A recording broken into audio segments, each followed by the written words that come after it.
பிரம்மாண்ட இயக்குனர் சங்கரின் மூத்த மகளான ஐஸ்வர்யாவின் திருமணம் சமீபத்தில் நடந்து முடிந்தது. இதுல விக்ரம், சூர்யா, கார்த்தி, மணிரத்னம்னு எக்கச்சக்க பிரபலங்கள் கலந்துக்கிட்டாங்க. மறுநாள் ரிசப்ஷனும் பிரம்மாண்டமாக நடத்தப்பட்டது.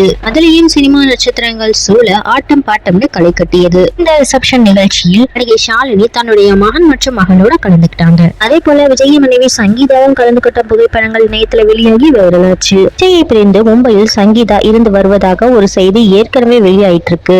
பல வருடங்களாக வெளியே வராம இருந்த சங்கீதா விஜய் சங்கர் வீட்டு திருமணத்துல கலந்து கொண்டது பேசு பொருளா மாறி இருக்கு. இந்த நிகழ்ச்சியில சங்கீதா மட்டும் இல்லாம அவரது மகன் நேசன் சஞ்சயும் கலந்து கொண்ட புகைப்படம் இணையத்துல வெளியாகி வைரலாகி இருக்கு. தளபதி விஜயோட மகனா இருந்தாலும் சினிமால தனக்குன்னு ஒரு அடையாளம் வேணும்னு இயக்குநராக களமிறங்குறாரு சஞ்சய். ஏகா தயாரிப்பில் இவரது முதல் படம் உருவாக இருக்கு. வெளிநாட்டுக்கு சென்று சினிமாவை பற்றி நன்கு படித்துவிட்டு திரைக்கதை மற்றும் தயாரிப்பு உள்ளிட்ட படிப்புகளை படித்து முடிச்சிருக்காரு சஞ்சய். தந்தையும் சினிமால இருந்திருந்தா அவருக்கு நிறைய அனுபவம் கிடைச்சிருக்கும். முதல் படத்துல ஹீரோயினாக சங்கர் மகள் அதிதி சங்கர் நடிக்க இருப்பதாக சொல்லப்படுது.